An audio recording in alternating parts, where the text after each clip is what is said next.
If you're experiencing lag spikes on your PlayStation 5, there are several steps you can take to optimize performance and enhance your gaming experience. Follow these steps to reduce lag and improve connectivity. Step 1. Check your internet connection. Ensure that your internet connection is stable and fast enough for online gaming. Use a wired Ethernet connection if possible, as it typically offers better stability than Wi-Fi. If using Wi-Fi, position your router closer to the console or reduce interference from other devices. Step 2. Update system software. Regularly check for and install any available system software updates for your PS5.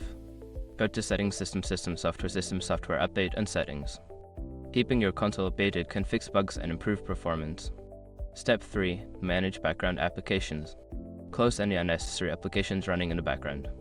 Press the PS button on your controller, navigate to the game or app you want to close, highlight it, and press the Options button to select Close Application. This can free up system resources for your game. Step 4. Adjust game settings. Lowering the graphics settings in games can help reduce lag.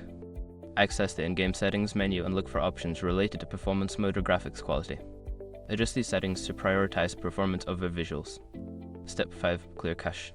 Clearing the cache on your PS5 can help improve performance. To do this, turn off your console completely, then unplug it from the power source for a few minutes. Plug it back in and turn it on. This can help reset temporary files that may be causing issues. By following these steps, you can optimize your PlayStation 5 or reduce lag spikes for a smoother gaming experience. Enjoy your gaming.